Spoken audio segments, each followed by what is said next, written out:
अच्छा, तो अभी तक हमने बस यहाँ पे ये पढ़ा है कि जो स्टैक हमारा डाटा स्ट्रक्चर होता है वो लास्ट इन फर्स्ट आउट पे काम करता है। मतलब जो भी आपके पास लास्ट डाटा आपने एंटर किया है स्टैक के अंदर, वही आप सबसे पहले एक्सट्रैक्ट भी करवा सकते हो, रिट्रीव भी कर सकते हो।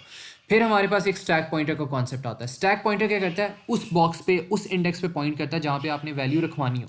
और जैसे जैसे आप नई नई वैल्यूज़ रखवाते हो, स्टैक पॉइंटर की वैल्यू +1 करते रहते हो ताकि वो नेक्स्ट बॉक्स पे पॉइंट करे। तो जो स्टैक पॉइंटर है, जिसको मैंने SP से यहाँ पे रिप्रेजेंट किया है, वो क्या करता है, it represents the index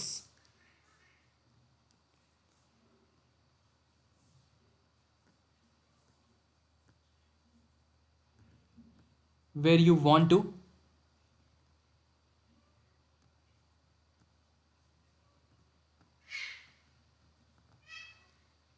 insert another item। और स्टैक पॉइंटर को हम क्या करते हैं, before a value is added stack pointer is incremented. अब एक यहाँ पे चीज़ है, जब भी आप यहाँ पे कोई वैल्यू को इंसर्ट करवाते हो ना स्टैक के अंदर, उस प्रोसेस को आप कहते हो पुश फंक्शन कहते हो। तो ये जो आपके पास यहाँ पे पुश फंक्शन है ना, पुश फंक्शन का बड़ा काम होता है यहाँ पे स्टैक के अंदर। पुश फंक्शन बेसिकली करता क्या है, वैल्यू और जो डाटा होती है वो इंसर्ट करवाता है। तो बेसिकली इसका पर्पस क्या होता है, this function takes one parameter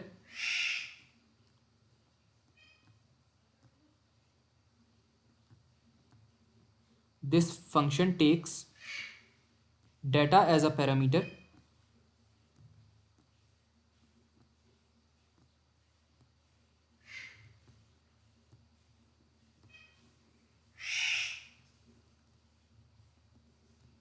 and inserts it inside stack। For example अगर मैं यहाँ पे एग्जाम्पल दूँ तो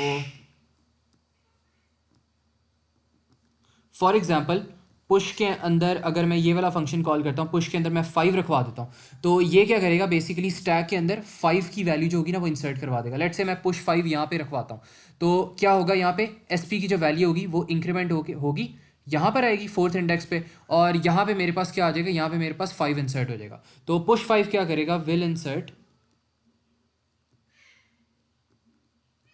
5 इन स्टैक। तो ये बेसिकली यहाँ पे पुश का जो फंक्शन आ रहा है ना, उसका काम ये होगा। और ये जो आपके पास होता है पुश फंक्शन होता है, उसके अंदर होता क्या है, स्टैक पॉइंटर को वो यूज़ करता है। जब बिफोर आपने डाटा ऐड करना है स्टैक के अंदर, आप क्या करोगे, स्टैक पॉइंटर की वैल्यू को +1 करोगे। तो यहाँ पे आप लिख दो before adding slash inserting data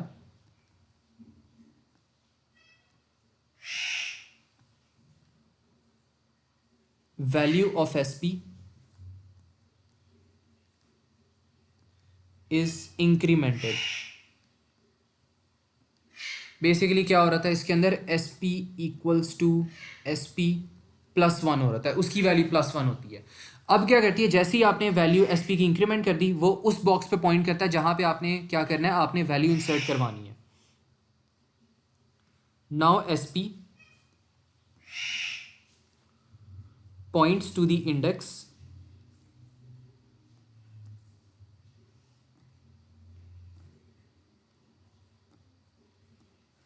where you want to insert value।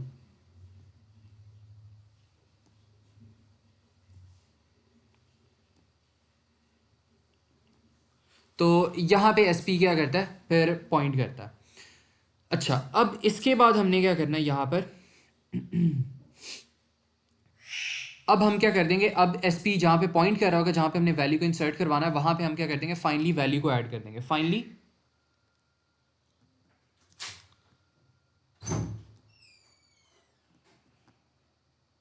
Value is inserted where the SP is pointing।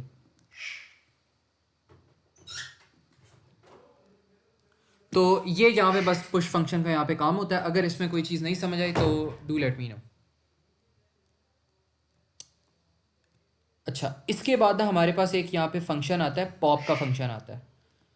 जिस तरह हमारे पास यहाँ पे पुश का फंक्शन था, वो क्या कर रहा था, इंसर्ट कर रहा था स्टैक के अंदर वैल्यू। पॉप का फंक्शन क्या करता है, स्टैक से वैल्यू को रिमूव करवाता है। बस ये यहाँ पे इसका फ़र्क होता है। और इसमें काम किस तरह करता है ये भी मैं समझाता हूँ। इसमें हम करते क्या हैं, रिमूव्स वैल्यू लीफो, लीफो के स्ट्रक्चर से वो वैल्यू क्या करता है, रिमूव करता है। जो भी लास्ट आपने आइटम इंसर्ट करवाई है उसको वो पहले रिमूव करवा देगा। तो इसमें हम रिमूवल किस तरह करते हैं वो मैं दिखा देता हूँ।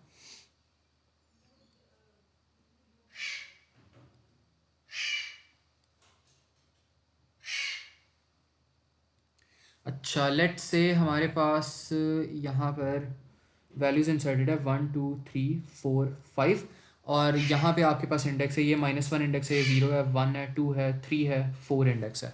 और जो एस पी है आपके पास, एस पी इस वक्त जारी सी बात है यहाँ पे पॉइंट कर रहा है क्योंकि ये आपके पास लेटेस्ट आइटम है। अब आपने क्या करना है, जैसे ही आप पॉप करोगे ना तो सबसे पहले क्या चीज़ रिमूव होगी, हमने ऊपर पढ़ा था। सर इंडेक्स 0 से शुरू होगा या 1 से? क्या चीज़, -1 या -1 से शुरू होगा या 0 से इंडेक्स? जो इंडेक्स होगा ना आपके पास, ये -1 से हमने शुरू किया। सबसे पहले एस पी यहाँ पे पॉइंट कर रहा था, फिर आप प्लस करते हो, डाटा आपने इंसर्ट करवाना तो वो यहाँ पे आ जाता है, फिर आपने दोबारा प्लस करवाते तो वो यहाँ। तो -1 पे डाटा इंसर्ट नहीं हो सकता? -1 पे डाटा इंसर्ट नहीं होगा क्योंकि वो स्टैक से बाहर आ रहा है। जो स्टैक पॉइंटर होता है ना, वो जब स्टैक आपका एम्प्टी होता है तो वो स्टैक से बाहर पॉइंट कर रहा है, एक पोजीशन बाहर पॉइंट कर रहा है। फिर आप इसको +1 करते हो तो वो स्टैक के अंदर आता है और फिर यहाँ पे डाटा इंसर्ट होती है। तो इस तरह करके वो स्टार्ट होती है। और यहाँ पे -1 की जगह आप 0 से भी स्टार्ट कर सकते थे वो, लेकिन आपकी प्रेफरेंस थी, मैंने यहाँ पे अपनी प्रेफरेंस के मुताबिक -1 से स्टार्ट किया। बिकॉज क्योंकि ये स्टैक से बाहर है तो मैंने कहा नेगेटिव वैल्यू ले लेता हूँ टू रिप्रेजेंट एन एरर। ठीक है, तो ये था हमारे पास। अब यहाँ पे करना क्या है, जब भी आपने रिमूव करनी है ना वैल्यू, तो आप क्या करोगे, आपने बस स्टैक पॉइंटर की जो पोजीशन है ना उसको बस आपने चेंज करना है। स्टैक पॉइंटर कहाँ पे पॉइंट करता है, जहाँ भी आपके पास लेटेस्ट डाटा आ रही हो। अब आपने 5 को रिमूव करवाना है तो आप क्या करोगे, जो स्टैक पॉइंटर आ रहा है ना उसकी वैल्यू को -1 कर दो। जैसे ही आप स्टैक की वैल्यू को -1 करोगे, 4 -1 होगा, वो कहाँ पर आ जाएगा, 3 पर आ जाएगा। तो अब जो ये वाला यहाँ पे 5 था, 5 पे वो पॉइंट ही नहीं कर रहा, तो वो कहाँ पे अब स्टैक पॉइंटर पॉइंट कर रहा है, यहाँ से वो शुरू हुआ था और यहाँ तक वो पॉइंट कर रहा है। तो 1 2 3 4, 1 से लेके 4 तक स्टैक पॉइंटर की पोजीशन तक जितने भी आइटम्स आ रहे हैं वो स्टैक के अंदर इंक्लूडेड होंगे। जो उससे ऊपर जा रहे हैं या जो उससे अलहदा जा रहे हैं वो फिर क्या हो जाएंगे, वो एक्सक्लूडेड हो जाएंगे। तो इस तरह आप क्या करते हो, आप वैल्यू को, जो भी आपके पास होती है वैल्यू होती है, उसको रिमूव करते हो। तो यहाँ पे आप पॉइंट लिख लोगे, to remove a value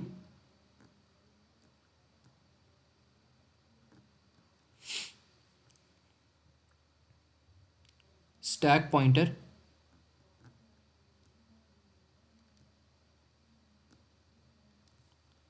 sir अगर हम स्टैक पॉइंटर को 1 कर देंगे तो बाकी सारे रिमूव हो जाएंगे? स्टैक पॉइंटर को क्या कर देंगे हम, अगर हम उसको 1 पे कर देंगे तो बाकी सारे रिमूव हो जाएंगे? अगर आप इसको 1 पे ले आते हो ना स्टैक पॉइंटर को, तो होगा क्या कि यहाँ से लेके नीचे से लेके इस पॉइंट तक सारे डाटा आइटम्स इंक्लूडेड होंगे, इसके अलावा सारे कैंसिल हो जाएंगे। 4 भी कैंसिल हो जाएगा, 4 भी कैंसिल, 3 भी कैंसिल हो जाएगा। लेकिन नीचे से लेके स्टैक पॉइंटर की पोजीशन तक 1 2 आ रहे हैं तो 1 2 इंक्लूडेड होंगे। अगर हाँ आप स्टैक पॉइंटर को यहाँ पे मूव कर देते हो ना -1 पे, तो फिर आपके पास सारे जो आइटम्स है वो ख़त्म हो जाएंगे। अगर स्टैक पॉइंटर को आप 1 पे मूव करते हो तो सिर्फ 1 है, यहाँ से लेके 1 ही आ रहा है। और अगर 2 तक मूव करते हो तो यहाँ से लेके यहाँ तक 1 2 इंक्लूडेड है, बाकी सारे एक्सक्लूडेड है। अगर यहाँ पे मूव कर देते हो 3 पर, तो यहाँ से लेके यहाँ तक आ रहे हैं सारे डाटा आइटम्स, बाकी एक्सक्लूडेड है। 1 2 3 आ रहा है, बाकी डिलीट हो गए हैं। तो इस तरह ये चीज़ यहाँ पे काम करती है। अब समझ आइए। जी सर। ठीक है, तो इस तरह बस ये यहाँ पे ये चीज़ें काम करती हैं। एक मिनट, इसको यहाँ पे कर देते हैं।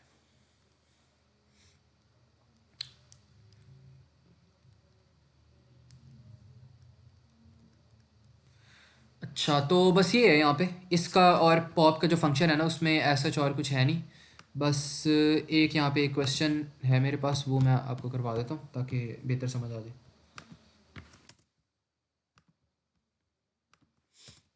अच्छा, ये वाला एक क्वेश्चन है, इसमें उसने आपको स्टैक की ना ओरिजिनल पोजीशन बताई है, ओरिजिनल उसने ये डायग्राम दिया है। उसने क्या, सबसे पहले जो हमारे पास स्टैक पॉइंटर है, बेसिकली ये एस पी है आपके पास। एस पी कहाँ पे पॉइंट कर रहा है, येलो पे, रेड इंक्लूडेड है, ब्लू है, ग्रीन है, येलो है। अब वो कह रहा है show the contents of stack in part A. Part A वाला जो स्टैक है वो चेंज करके हमने बताना है आफ्टर आप ये वाली इंस्ट्रक्शन एग्जीक्यूट करोगे। पहले आपने पॉप करना है, फिर आपने पुश करना है, फिर आपने पुश करना है। अच्छा, सबसे पहले जब हम पॉप करेंगे तो इस स्टैक में से कौन सा डाटा आइटम रिमूव होगा, मुझे जल्दी से बताओ।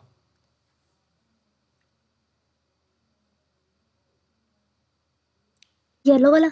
हाँ, येलो वाला क्या हो जाएगा, येलो वाला रिमूव हो जाएगा। अच्छा, तो अब हमने क्या कर देना है, इसको हम एज इट इज़ यहाँ पे लिख देते हैं। रेड आ जाएगा यहाँ पे, फिर यहाँ पे आ जाएगा ब्लू आ जाएगा, फिर यहाँ पे आ जाएगा ग्रीन आ जाएगा, और येलो रिमूव हो चुका है। अब हमने क्या करना है, पुश करना है पर्पल। तो पर्पल कहाँ पे आ जाएगा, पर्पल ग्रीन के ऊपर आ जाएगा। अब इसके बाद हमने क्या करना है, पुश करना है ऑरेंज। तो यहाँ पे हमारे पास क्या हो जाएगा, ऑरेंज आ जाएगा। और अब हमारे पास स्टैक पॉइंटर कहाँ पे आ रहा होगा, लेटेस्ट पोजीशन पे आ रहा होगा। लेटेस्ट हमने क्या एंटर किया है, ऑरेंज एंटर किया है। तो ये हमारे पास 1 नंबर की डायग्राम होगी। ये समझ आ गया, इसमें कोई कंफ्यूजन हो तो बताओ। हाँ जी सर, आगे। ठीक है, इसके बाद एक और क्वेश्चन देख लेते हैं। अच्छा, अब इसमें वो क्या कह रहा है, वो कह रहा है show the contents of stack from part A1। ये वाला जो हमने स्टैक बनाया ना, इसको हमने थोड़ा सा और चेंज करना है। आफ्टर हमने ये सारी इंस्ट्रक्शन एग्जीक्यूट कर ली है। अब सबसे पहले हम क्या करें, पॉप कर रहे हैं। जैसे ही हम पॉप करेंगे क्या रिमूव होगा, ऑरेंज रिमूव हो जाएगा। सबसे पहले मैं क्या करता हूँ, यहाँ पे ना मैं लिख लेता हूँ और इसको शो करवाता हूँ दोबारा। पहले यहाँ पे रेड आ रहा है, फिर यहाँ पे ब्लू आ रहा है, फिर यहाँ पर ग्रीन आ रहा है, फिर यहाँ पे पर्पल आ रहा है, फिर यहाँ पर हमारे पास आ रहा है ऑरेंज आ रहा है। अब हमने क्या करना है, यहाँ पे सबसे पहले पॉप करना है। तो जैसे ही हम यहाँ पे पॉप करेंगे ऑरेंज रिमूव हो जाएगा। बेसिकली स्टैक पॉइंटर पहले यहाँ पे होगा, जैसे ही हमने पॉप किया स्टैक पॉइंटर -1 हुआ, और स्टैक पॉइंटर फिर कहाँ पे पॉइंट करेगा, पर्पल की तरफ, तो ऑरेंज रिमूव हो गया। फिर हमने दोबारा पॉप करना है, तो स्टैक पॉइंटर दोबारा -1 हुआ, जैसे ही वो -1 हुआ पर्पल से हट के वो ग्रीन पर आ जाएगा, और पर्पल भी रिमूव हो गया। तो इन 2 फंक्शन से ये सारी चीज़ें रिमूव होगी। अब हमने क्या करना है, हमने करना है पुश ब्राउन। तो पुश जैसे ही ब्राउन करेंगे हम, तो पुश से क्या होता है, स्टैक की वैल्यू इंक्रीमेंट होती है। तो स्टैक की वैल्यू +1 होगी, और स्टैक अब यहाँ पर चले जाएगा, और यहाँ पे जाके हमने पर्पल की जगह अब क्या लिख देना है, ब्राउन लिख देना है। ब्राउन। यहाँ पर हमारे पास आ जाएगा ब्राउन। अब वो कह रहा है दोबारा पॉप करो, तो दोबारा हमने पॉप करना है, तो स्टैक पॉइंटर की वैल्यू दोबारा डिक्रीमेंट होगी, और अब वो ब्राउन की जगह ग्रीन पर दोबारा चल जाएगी, तो ब्राउन दोबारा कैंसिल हो गया। अब वो कह रहा है हमने क्या, हमने यहाँ पे पुश करना है। तो पुश करेंगे तो SP की वैल्यू इंक्रीज़ होगी, और वो यहाँ पे चली जाएगी, और अब ब्राउन की जगह क्या आ जाएगा, यहाँ पे ब्लैक आ जाएगा। तो यहाँ पे हमारे पास फिर आ जाएगा ब्लैक। तो ये यहाँ पे स्टेप्स हो रहे हैं, और ऑरेंज को इसी तरह रहने देना। और ये आपके पास फिर फाइनल सोल्यूशन हो जाएगा। तो इज़ दैट क्लियर अलीना?